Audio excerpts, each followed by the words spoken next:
Hello learners, welcome back for the new video. In this video, I will explain you about the modification in the activated sludge process or what are the different types of activated sludge process. So let's see one by one. First, conventional plug flow activated sludge process, then complete mix activated sludge process.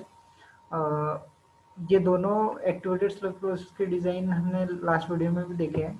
Then tapered aeration, then oxidation ditch, then contact stabilization, step aeration, extended aeration, sequencing batch reactor. तो एक एक करके सभी का flow chart देखते हैं और flow chart का थोड़ा explanation. First, conventional plug flow क्या रहता है, पहले मैं बताता हूँ आपको. प्लग फ्लो क्या रहता है. प्लग फ्लो ये रहता है कि पूरे टैंक में, जैसे कि ये टैंक है, जैसे कि ये टैंक में टोटली जो मिक्सिंग है, सीवेज का जो मिक्सिंग है, वो मिक्सिंग अलाउ नहीं किया था, उसे प्लग फ्लो बोला जाता है. जैसे कि सपोज अगर इधर मैंने वो टैंक का लार्ज पिक्चर बनाया, सपोज ये टैंक है. कन्वेंशनल प्लग फ्लो में क्या रहता है कि जो टोटल टैंक रहता है वो नंबर ऑफ चैनल में डिवाइड किया जाता है. जब सपोज इधर मैंने number of channel 4 number of channel में क्या किया, डिवाइड किया. अब यहाँ से अगर सपोज इन्फ्लुएंट आ रहा होगा, यहाँ से सपोज अगर इन्फ्लुएंट आ रहा होगा, तो ये इन्फ्लुएंट इस डायरेक्शन में क्या होगा, फ्लो होगा. ये इस डायरेक्शन में क्या होगा, फ्लो होगा. सिर्फ इसका जो मिक्सिंग है, इसका मिक्सिंग कहीं नहीं होना है. इधर का पोर्शन वाटर, इधर का जो पोर्शन का जो सीवेज है, वो इधर के पोर्शन के सीवेज पे एट दैट टाइम पे क्या होगा, मिक्सिंग नहीं होगा. इधर का भी मिक्सिंग नहीं होगा इधर के पोर्शन से, यानी कि इसे प्लग फ्लो कहा जाता है. Plug flow conventional activated sludge process. ठीक है. तो अब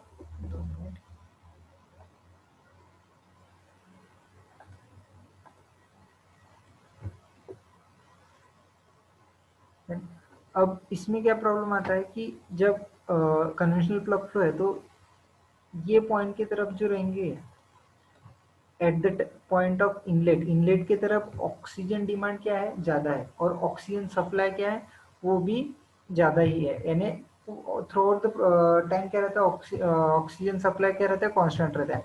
तो अब इधर क्या होता है कि कन्वेंशनल प्लग फ्लो प्रोसेस में जब वाटर जो है, सीवेज जो वो सीवेज ट्रेवल करेगा, तो इस डायरेक्शन में ट्रेवल करेगा. ठीक है.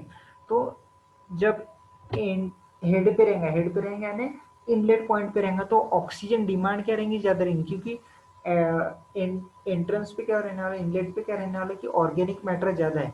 ऑर्गेनिक मैटर ज़्यादा रहने है, यानी कि क्या, ऑक्सीजन की डिमांड ज़्यादा है. जैसे से ट्रैवल करेंगे सीवेज, जैसे से ट्रैवल करेंगे, वैसे वैसे ऑर्गेनिक मैटर क्या होगा, कंज्यूम होते जाएंगे. माइक्रोऑर्गेनिम्स क्या करेंगे, ऑर्गेनिक मैटर को कंज्यूम करेंगे. ऑर्गेनिक मैटर धीरे धीरे कम होंगे, यानी कि ऑर्गेनिक मैटर को डिकम्पोज करने के लिए जो माइक्रो ऑर्गेनिम्स को ऑक्सीजन की रिक्वायरमेंट है, वो भी कम होंगी. इसलिए कन्वेंशनल प्लग फ्लो प्रोसेस में जो ऑक्सीजन डिमांड है, वो धीरे धीरे क्या हो जाती है, कम हो जाती है, लेकिन सप्लाई जो रहता है सेम रहता है. जैसे कि इधर राइट साइड में ग्राफ में देखो तुम, वाई एक्सिस पे दिया हुआ गया ऑक्सीजन रेट, और एक्स एक्सिस पे दिया हुआ है length of the aeration tank. ठीक है. तो इनिशियली क्या है, इनिशियली ये जो लाइन दिख रही है तुम्हारे ऊपर की, ये इनिशियली क्या है कि जो बीओडी है, यानी ऑक्सीजन डिमांड जो है, वो ऑक्सीजन डिमांड क्या है, ज़्यादा है. धीरे धीरे वो ऑक्सीजन डिमांड क्या हो रही है, कम हो रही है. और जो ऑक्सीजन का सप्लाई है, वो क्या है, कांस्टेंट है. अब इतना फेज में देखिए, इतना जो पोर्शन, इतने पोर्शन में देखिए कि ऑक्सीजन की डिमांड क्या है, ज़्यादा है, और सप्लाई क्या है, कम है. ठीक है. और उसके बाद में देखेंगे तो ऑक्सीजन सप्लाई ज़्यादा है और डिमांड क्या है, कम है. ठीक है. तो अब इसका जो गैप है, सप्लाई और डिमांड का जो गैप है, वो सप्लाई और डिमांड का गैप क्या होते जा रहा है, धीरे धीरे क्या होते जा रहा है, बढ़ते जा रहा है. इस वजह से क्या, जो कॉस्ट है, ऑपरेटिंग कॉस्ट जो है, वो ऑपरेटिंग कॉस्ट क्या हो जाती है, ज़्यादा हो जाती है. क्योंकि अननेसेसरीली क्या किया जा रहा है कि जितना ऑक्सीजन की रिक्वायरमेंट है, उतना ऑक्सीजन न प्रोवाइड करके बहुत ज़्यादा ऑक्सीजन प्रोवाइड किया जा रहा है. उस वजह से जो amount of energy use spend होने वाली है, वो भी क्या लगने वाली, ज़्यादा होगी. उसकी वजह से कॉस्ट ज़्यादा होने की भी चांसेस आ सकते हैं. ठीक है. तो ये था कन्वेंशनल प्लग फ्लो प्रोसेस. उसके बाद में देखते हैं कंप्लीट मिक्स. कंप्लीट मिक्स का भी डिज़ाइन हमने देखा है.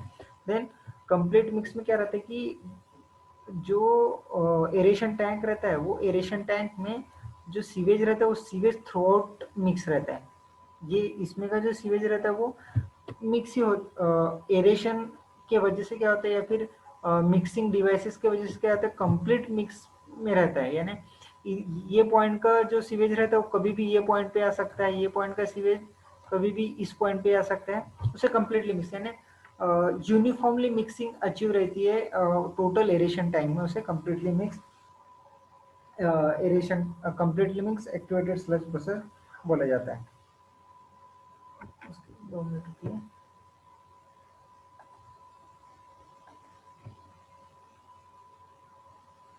अगर रेक्टेंगुलर टाइप का complete mix activated sludge process रहेगा तो उसके एक एंड से क्या किया जाता है, वाटर का या फिर सीवेज का इनलेट रहता है और दूसरे एंड से क्या रहता है, वाटर का आउटलेट रहता है, अगर रेक्टेंगुलर रहा तो। लेकिन अगर सर्कुलर टाइप एरेशन टैंक रहा, सर्कुलर टाइप एरेशन टैंक रहा तो क्या रहता है, सेंटर में क्या रहता है, एरेटर रहता है, फिर मिक्सिंग डिवाइस रहता है, और यही सेंटर में क्या रहता है, सेंटर से इनलेट रहता है इनफ्लुएंट का या फिर सीवेज का। और ये सीवेज क्या जाता है, रेडियली क्या होता है, अलोंग द रेडियस फ्लो होता है और पेरीफेरी पे जाके कलेक्ट होता है। ठीक है, तो ये सर्कुलर टाइप में रहा तो अलोंग द रेडियस वाटर क्या होगा, मूव होगा, और या फिर अगर रेक्टेंगुलर है तो या फिर अलोंग द विड्थ होगा या फिर अलोंग द लेंथ होगा, जैसा उसका क्या बोलते हैं, उसका जैसा शेप है उस हिसाब से। तो इसमें जो जैसे कि conventional plug flow activated sludge process में था कि जो डिमांड और सप्लाई है, वो डिमांड और सप्लाई का जो वेरिएशन है वो बहुत ज़्यादा है। इनिशियली डिमांड सप्लाई यानी सप्लाई कम है, डिमांड ज़्यादा थी, उसके बाद में धीरे धीरे क्या हो रहा था कि डिमांड कम होती जा रही थी, सप्लाई उतना ही था यानी ज़्यादा ही था। इधर क्या होता है कि डिमांड और सप्लाई का जो रिलेशन है वो डायरेक्ट रिलेशन रहता है, या फिर डिमांड और सप्लाई में जो भी गैप रहता है वो गैप कांस्टेंट रहता है। ऑब्वियसली हमें सप्लाई जो है वो ज़्यादा ही प्रोवाइड करना पड़ेगा डिमांड से। अगर सपोज अज्यूम करो कि 8 मिलीग्राम पर लीटर की डिमांड है, ऑक्सीजन की डिमांड 8 मिलीग्राम पर लीटर की, तो हमें 9 या 10 मिलीग्राम पर लीटर ऑक्सीजन क्या करना पड़ेगा, सप्लाई करना पड़ेगा। ये जो है इसमें थ्रू आउट द चैनल क्या होने वाला है, through out the channel oxygen की डिमांड भी सेम रहने वाली है, और थ्रू आउट द चैनल क्या बोलते हैं अपन कि सप्लाई भी सेम रहने वाला है। टाइम बाय टाइम वो जो कुछ भी वैल्यू वो चेंज वो कम होने वाली है, लेकिन इतना नहीं। Then next tapered aeration. अब टेपर्ड एरेशन जैसे प्लग फ्लो में जो प्लग फ्लो का जो डिसएडवांटेज है वो इधर नलीफाई किया गया है। जैसे टेपर्ड एरेशन में जैसे टेपर्ड बोले तो क्या ऐसा शेप रहता है, फिर ऐसे एलिमेंट रहते हैं जिसकी अलोंग द लेंथ डेप्थ या विड्थ क्या होती है, कम होती है इधर, लेकिन along the length depth width कम नहीं हो रही इधर। इधर क्या होने वाला है, अलोंग द लेंथ जो एरेशन है, एरेशन वो कम होने वाला है, यानी कि अमाउंट ऑफ ऑक्सीजन सप्लाई जो कम होने वाला। अब इधर देखिए डायग्राम में, ये फर्स्ट स्टेज है यानी या फिर इनिशियल स्टेज है, या स्टार्टिंग की जो लेंथ है L/3। इधर जो नंबर ऑफ एरेटर्स प्रोवाइड किए, इधर टोटल 5 एरेटर्स प्रोवाइड किए। नंबर ऑफ एरेटर ज्यादा है ना, और एयर का सप्लाई ज्यादा है ना, ऑक्सीजन का सप्लाई ज्यादा। उसके बाद की 1/3 लेंथ पे क्या 4 एरेटर, उसके बाद की 1/3 लेंथ पे क्या 2 एरेटर, यानी धीरे धीरे क्या किया गया है कि नंबर ऑफ एरेटर्स क्या किए, कम किए, यानी कि नंबर ऑफ एरेटर्स कम करने की वजह से एयर सप्लाई क्या की जा रही है, कम की जा रही है। तो उस वजह ये ऐसा क्यों किया गया है कि जब वाटर जो है ये पोर्शन में रहेगा, L/3 सबसे पहले पोर्शन में रहेगा जब सीवेज, तो इधर ऑर्गेनिक मैटर ज़्यादा है, तो ऑर्गेनिक मैटर ज़्यादा है तो इधर ऑक्सीजन की रिक्वायरमेंट भी ज़्यादा है, डिमांड ज़्यादा है, इसीलिए इधर नंबर ऑफ एरेटर 5 प्रोवाइड किए गए। इसके बाद में इधर जो है, इधर थोड़ा ऑब्वियसली पहले ऑर्गेनिक मैटर डिकम्पोज हो गया है, सेकेंड L/3 में ऑर्गेनिक मैटर थोड़ा कम जाएगा, इसलिए नंबर ऑफ एरेटर्स क्या किए गए, कम प्रोवाइड किए। उसके आगे और कम हो जाएगा तो नंबर ऑफ एरेटर्स भी कम किए। इसे इस टाइप के एक्टिवेटेड स्लज प्रोसेस क्या कहा जाता है, टेपर्ड एरेशन कहा जाता है। इसमें एनर्जी सेव हो रही, जैसे देखो इधर अगर हम 5 इधर 5 नहीं प्रोवाइड किए, इधर भी 5 नहीं प्रोवाइड किए, टोटल इधर कितने, इधर 3, आखिरी के इसमें 3 और मिडल के इसमें 1, यानी टोटल 4 एरेटर्स कम हो गए, यानी 4 एरेटर्स को पावर जितना लगने वाला वो भी कम हो रहा है। और उस वजह से जो ऑपरेटिंग कॉस्ट है वो ऑपरेटिंग कॉस्ट भी क्या हो रही है, कम हो रही है, एफिशिएंसी पे ज़्यादा फर्क नहीं गिर रहा है। अब इसका डिमांड और सप्लाई का जो कर्व देखते हो, ये जो है ऑक्सीजन की डिमांड जो ऑब्वियसली धीरे धीरे क्या होंगी, डिक्रीज होती जाएंगी, लेकिन जो सप्लाई है वो सप्लाई कांस्टेंट नहीं है, एक पर्टिकुलर L/3 लेंथ तक कांस्टेंट है, उसके बाद में डिग्रेड हुआ है, क्यों कम हुआ है, क्योंकि नंबर ऑफ एरेटर्स कम कर दिए, फिर उसके बाद में फिर से L/3 के लिए और कम किया गया है, और क्यों कम किया है, क्योंकि वो डिमांड कम है। अब देखिए इधर इधर जो गैप है इतना गैप दिख रहा है, इधर भी गैप उतना ही है, उतना ही हाइट का गैप है, इधर भी गैप उतनी हाइट का गैप। अगर ये टेपर्ड एरेशन नहीं रहता तो क्या होता है, ये रहता तुम्हारा सप्लाई की लाइन और ये रहती तुम्हारी डिमांड की लाइन। तो ये डिमांड जो है, डिमांड और सप्लाई का जो गैप है वो गैप धीरे धीरे क्या होते जाता है, बढ़ते जा रहा है। इधर जो गैप है वो गैप की जो डिस्टेंस है, वो जो गैप का जो डिस्टेंस है वो डिस्टेंस क्या रहता है, कांस्टेंट रह रहा है। ठीक है, तो ये था डिमांड और सप्लाई ऑफ ऑक्सीजन का ग्राफ। देन ऑक्सीडेशन डीज। अब ऑक्सीडेशन डीज भी क्या है, एक टाइप है एक्टिवेटेड सर्च प्रोसेस का। इसमें क्या किया जाता है कि जो एरेशन टैंक अभी तक हमने देखा है कि जो एरेशन टैंक है वो रेक्टेंगुलर शेप का एरेशन टैंक है। ये जो एरेशन टैंक है ये ओवल शेप का एरेशन टैंक है, जैसे कि ट्रैक रहता है रिले की या फिर रनिंग का जो ट्रैक रहता है उस हिसाब से क्या है ये ऑक्सीडेशन डीच रहता है। ठीक है, अब बना लेता मैं रेड में, इतना ही रहता है, और वाटर जो फ्लो होगा इतने में फ्लो होगा, वाटर जो है यहाँ से फ्लो होगा। ठीक है, अब यहाँ पे एरेटर प्रोवाइड किया, रोटेटर्स या केज जैसा क्या किया प्रोवाइड, मैकेनिकल एरेटर्स प्रोवाइड किया। इस वजह से क्या होगा कि वाटर को क्या होंगे, मोशन मिलेगा। ठीक है, वाटर क्या रहेगा, मोशन में रहेगा, कंटिन्यूसली वाटर क्या रहेगा, सर्कुलेट होते रहेगा, मिक्स होते रहेगा, एक जगह स्टैग्नेंट नहीं रहेगा, और ऑक्सीजन भी मिलता रहेगा क्योंकि एरेटर या मैकेनिकल एरेटर का वर्क करता है। ठीक है, तो एयर भी सप्लाएंगे। और इसकी जो लेंथ रहती है ऑक्सीडेशन डीच की, जो लेंथ रहती है, ये ऑक्सीडेशन डीच की लेंथ बहुत ज़्यादा रहती है, उस वजह से ज़्यादा माइक्रो ऑर्गेनिम्स को ज़्यादा टाइम मिलता है कि माइक्रो ऑर्गेनिम्स को ज़्यादा टाइम मिलता ऑर्गेनिक मैटर को डिकम्पोज करने को। एक्सटेंडेड एरेशन का यही एक ऑक्सीडेशन डीच का टाइप है। तो अब इसका जो शेप है, इसका शेप रेक्टेंगुलर ना करके, इसका जो शेप है ये रेक्टेंगुलर ना करके ऐसा ओवल शेप क्यों बनाया गया। रेक्टेंगुलर भी बना सकते थे, जैसे कि हर एक जो अभी तक देखे सभी रेक्टेंगुलर थे या फिर सर्कुलर। इसका ओवल शेप इसलिए बनाया गया कि जब ये वाटर मूव होगा, मूव होते समय क्या होगा कि अगर रेक्टेंगुलर रहता चैनल, सपोज इधर ध्यान दीजिए, अगर रेक्टेंगुलर चैनल रहता तो क्या होता कि वेस्ट वाटर इधर मूव हो रहा, फिर इसके बाद में इधर बॉन्ड होके इधर पीछे भी आ सकता वेस्ट वाटर। ठीक है, या फिर ये वेस्ट वाटर इस डायरेक्शन में मूव होगा, इतने पोर्शन में क्या हो सकता है, वेस्ट वाटर क्या हो जाएगा, वेस्ट वाटर उधर ही अटक के रह जाएंगे, या फिर उधर शॉर्ट सर्किटिंग यानी कि वर्लफुल्स तैयार होने के चांसेस रह सकते हैं। इसलिए डेड पॉकेट्स के होने के चांसेस, यानी फिर इफेक्टिव जो रिमूवल है या फिर effective oxidation of organic matter है वो नहीं होगा रेक्टेंगुलर चैनल में, क्योंकि हमें ये अलोंग द पेरीफेरी क्या करना है, अलोंग द पेरीफेरी हमें क्या करना है, वेस्ट वाटर को रोटेट करना है। ये था oxidation ditch. Then contact stabilization. Contact stabilization जो है, अब इसमें दो दो टाइप का एरेशन टैंक रहता है, एक कॉन्टैक्ट एरेशन और एक स्लज रीएरेशन। कॉन्टैक्ट एरेशन और एक स्लज एरेशन, इसमें क्या किया जाता है, जो इन्फ्लुएंट है, इन्फ्लुएंट को कॉन्टैक्ट एरेशन में प्लेस किया जाता है। इसमें क्या इसका जो टाइम है, कॉन्टैक्ट एरेशन का जो टाइम है वो टाइम क्या रहता है, कम रहता है एज कम्पेयर, उसका कॉन्टैक्ट 30 to 90 मिनट्स रहता है, और इसका जो रहता है 3 to 6 आवर रहता है। ठीक है, तो कॉन्टैक्ट एरेशन में जैसा नॉर्मल एरेशन में होता है कि ऑर्गेनिक मैटर डिकम्पोज होता है। ठीक है, डिकम्पोज होने के बाद वो सेटलिंग टैंक में आता है।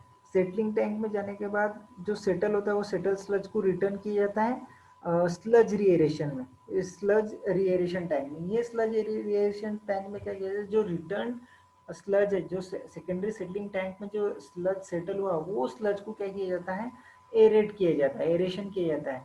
अब एरेशन क्यों किया जाता है कि जो जब इन्फ्लुएंट आएगा काय में, 2 मिनट रुकिए,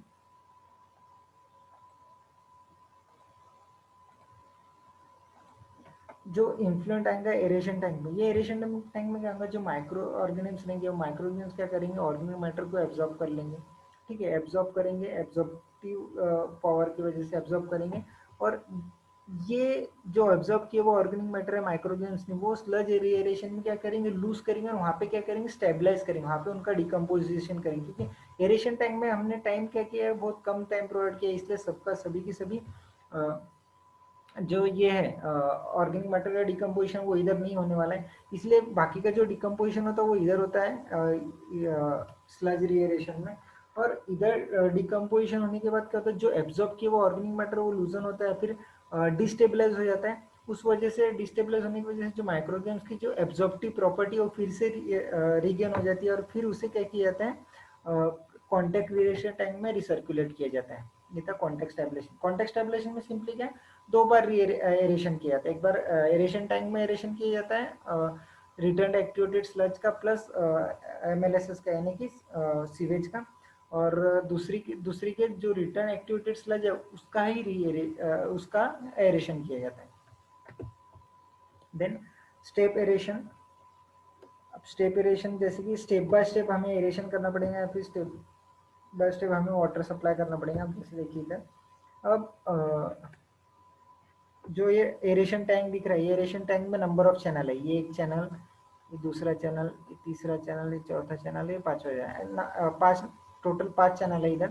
तो अब इधर क्या किया, जो प्राइमरी क्लैरिफायर में का जो वेस्ट वाटर आया है, या फिर प्राइमरी क्लैरिफायर का जो एफ्लुएंट है, वो एफ्लुएंट को क्या किया गया है, एक ही पॉइंट पे डिस्पोज ना करके, इधर देखिए ऊपर कॉन्टेक्स्ट स्टेबलाइजेशन में एक ही पॉइंट पे क्या किया गया है, डिस्चार्ज किया गया है। इधर एक पॉइंट पे ना करके इधर थोड़ा पोर्शन क्या किया गया है, प्रोवाइड किया गया है, फिर थोड़ा पोर्शन यहाँ पे प्रोवाइड किया गया है, थोड़ा पोर्शन यहाँ प्रोवाइड किया गया है, थोड़ा पोर्शन यहाँ प्रोवाइड किया गया है। यानी जो टोटल क्यू था, टोटल क्यू को 4 पार्ट में क्या किया, डिवाइड किया। इस वजह से क्या हो जाएंगे, जो एफ बाय एम रेशियो है वो F by M ratio maintain रहेगा। वो कैसे बताता हूँ, देखिए जो अब इधर अगर मैंने पहले इधर वेस्ट वाटर को प्रोवाइड किया, ठीक है, तो जब वेस्ट वाटर ट्रेवल करेंगे ये पॉइंट से ये पॉइंट तक, तो ये पॉइंट से ये पॉइंट तक ट्रेवल करते समय क्या होगा, माइक्रोऑर्गेनिज्म क्या करेंगे, ऑर्गेनिक मैटर को क्या करेंगे, धीरे धीरे क्या करेंगे, डिकम्पोज करते जाएंगे।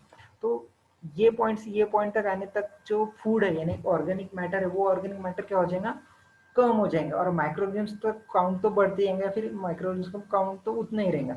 यानी फूड क्या हो गया है, कम हो गया, और माइक्रोऑर्गेनिज्म क्या रहे उतने ही या फिर बढ़ गया। तो उस वजह से क्या होगा, फूड टू माइक्रोऑर्गेनिज्म रेशियो क्या हो गया, कम हो गया।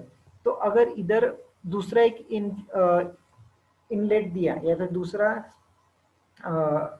और एक पार्ट एक इन्फ्लुएंट का ऐड किया, तो क्या हो जाएगा, इस पॉइंट पे फिर से क्या हो जाएगा, ऑर्गेनिक मैटर का परसेंटेज बढ़ जाएगा, यानी फूड का परसेंटेज बढ़ जाएगा। जो फूड टू माइक्रोऑर्गेनिज्म रेशियो जो कम होगा तो फिर से क्या हो जाएगा, बढ़ जाएगा। इस वजह से क्या हो रहा है कि जो टोटल चैनल में क्या हो जाएगा कि जो फूड टू माइक्रोऑर्गेनिज्म रेशियो, वो फूड टू माइक्रोऑर्गेनिज्म रेशियो क्या रहेगा, मेंटेन रहेगा। और एक चीज मेन बात है इसमें कि स्टेप एरेशन में, इसमें जो वॉल्यूम लगने वाला है स्टेप एरेशन में, टोटल वॉल्यूम जो लगने वाला है वो टोटल वॉल्यूम भी क्या लगने वाला, कम लगने वाला। क्यों, क्योंकि ये पॉइंट अगर स्टेप एरेशन नहीं रहता तो क्या करते थे हम, यही पॉइंट पे स्टेप एरेशन में रहता, यही पॉइंट पे हम क्या करते हैं, टोटल फ्लो क्या करते हैं, ऐड कर लेते हैं। अब क्या कर रहे हैं कि टोटल सपोज अगर 100 लीटर का फ्लो है, सपोज एज्यूम करो 100 लीटर का फ्लो है, तो इधर मैं 25 करा, ये 25 होने के बाद इधर 25 कर रहा, इधर 25 कर रहा, या इधर 25 कर रहा, ऐसा किया। टोटल जो टाइम लगने वाला है, ये 25 टोटल टाइम ट्रेवल करने वाला है, ठीक है, तो इसलिए इसको वॉल्यूम ज्यादा लगेगा। ये 25 जो है वो 3/4 टाइम ट्रेवल करेगा, ये 25 जो है वो हाफ टाइम ट्रेवल करेंगे, ये 25 जो है वो 1/4 टाइम ट्रेवल करेंगे। इस वजह से टाइम कम ट्रेवल करेंगे, इसलिए यानी कि वॉल्यूम क्या लगने वाला है, कम लगने वाला है। तो इस वजह से स्टेप एरेशन में जो टोटल वॉल्यूम लगता है वो टोटल वॉल्यूम क्या हो जाता है, कम हो जाता है। अब डिमांड और सप्लाई की बात करते हैं फिर से। अब जो सप्लाई है वो सप्लाई तो कांस्टेंट ही रहने वाला है एरेशन का, ठीक है। सिर्फ टैपर्ड एरेशन में जो सप्लाई है वो सप्लाई क्या होता है, वेरी होता है। इधर बाकी सभी इसमें जो सप्लाई है वो सप्लाई सेम ही रहता है, सप्लाई जो इधर कांस्टेंट है। अब जो डिमांड है इनिशियली पहली लेंथ जो है, ठीक है, अभी जब पहला चैनल कंसिडर करते हैं हम, पहले चैनल में क्या है, जो डिमांड है ये पॉइंट पे डिमांड ज़्यादा है, इनलेट पे, आउटलेट पे डिमांड कम होगी, इसलिए इनलेट से आउटलेट तक क्या होगी, डिमांड कम होती गई। उसके बाद में क्या हुआ, एकदम से क्या हो गई, डिमांड बढ़ गई। क्यों डिमांड बढ़ गई? क्योंकि ये पॉइंट पे हमने क्या किया गया है, एक इनलेट पॉइंट प्रोवाइड किया गया, उस वजह से डिमांड बढ़ गई। और फिर ये पॉइंट से ये पॉइंट तक जाने तक, ये एंड तक जाने तक फिर से डिमांड क्या हो गई, कम हो गई। फिर से इनलेट पॉइंट हमने प्रोवाइड किया इसलिए फिर से बढ़ गई। फिर आगे तक जाने तक ऑर्गेनिक मैटर के लिए डिमांड क्या हो गई, कम हो गई। फिर ऐड किया, फिर बढ़ गई। यानी कि इसमें भी देखिए जो गैप है, वो गैप क्या है, नियर अबाउट कांस्टेंट है। ठीक है, अलोंग द लाइन क्या है, गैप जो है वो कांस्टेंट है एकदम। डिमांड जो है वो डिमांड इस प्रकार नहीं हो रही, इस प्रकार होती तो क्या हो जाता है, डिमांड का जो है, डिमांड और सप्लाई में का जो गैप है वो गैप बढ़ती जाता है। तो ये एक स्टेप वेरिएशन का एडवांटेज है। Then extended aeration. अब एक्सटेंडेड एरेशन क्या है, एक्सटेंडेड एरेशन में क्या किया जाता है, जो एरेशन किया जाता है ऑर्गेनिक मैटर का, या फिर हाइड्रोलिक रिटेंशन टाइम जो प्रोवाइड किया जाता है वो बहुत ज़्यादा प्रोवाइड किया जाता है।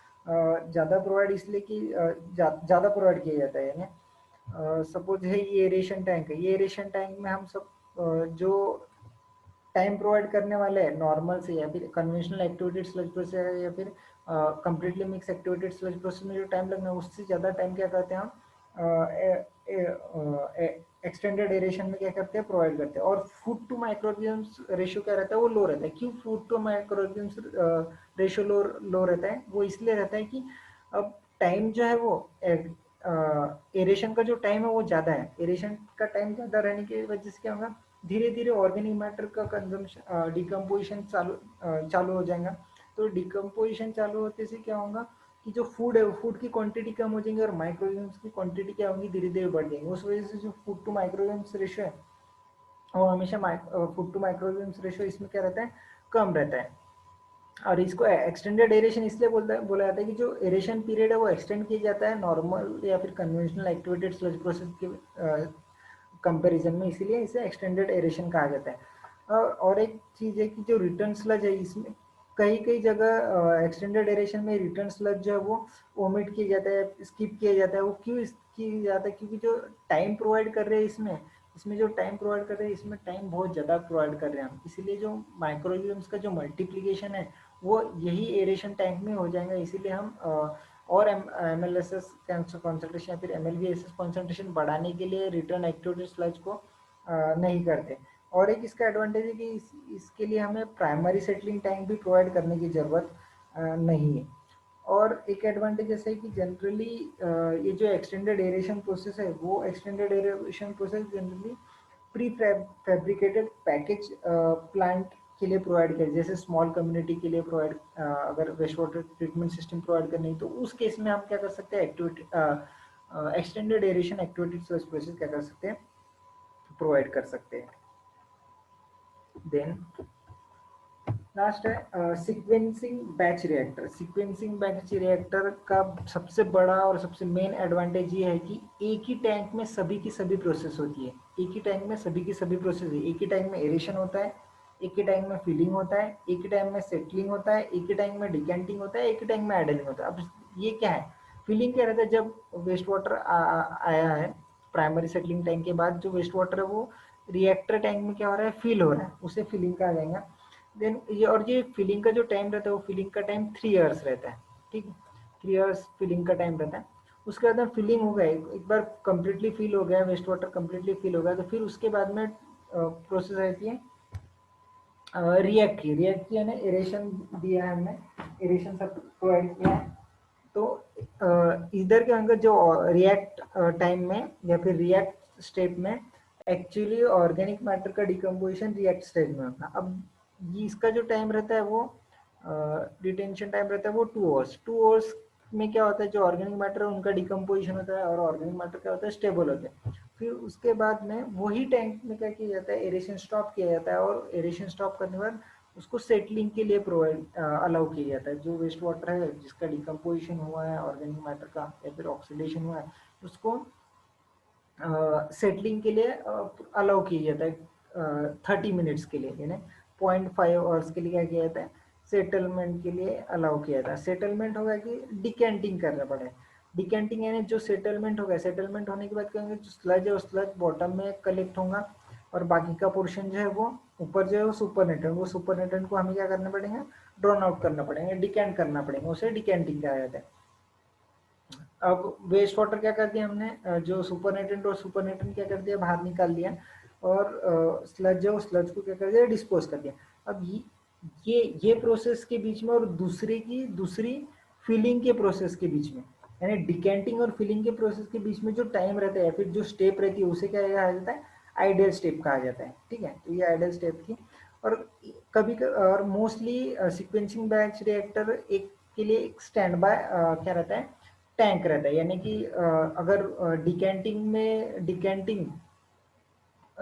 डिकेंटिंग को ज़्यादा टाइम लग रहा है तो उसे रुकने उतना टाइम रुक नहीं सकते, या फिर फ्लो रेट ज़्यादा है तो उस समय क्या किया जाता है, एक बैक स्टैंड बाय का जो टैंक रहता है वो प्लेस किया जाता है। उसमें क्या किया जाता है, जो वाटर है वाटर को उसमें स्टोर किया जाता है, यानी कि जो प्रोसेस है वो स्टॉप ना हो, यानी जो वेस्ट वाटर का जो ट्रीटमेंट है वो कंटिन्यूस फ्लो के थ्रू हो, कंटिन्यूसली हो, स्टॉप ना हो, या फिर उसका स्टोरेज कहीं करने की जरूरत ना पड़े। इसीलिए एक एक्स्ट्रा टैंक भी क्या किया जाता है, stand as a standby use किया जाता है सीक्वेंसिंग बैच रिएक्टर में। Thank you and have a nice day.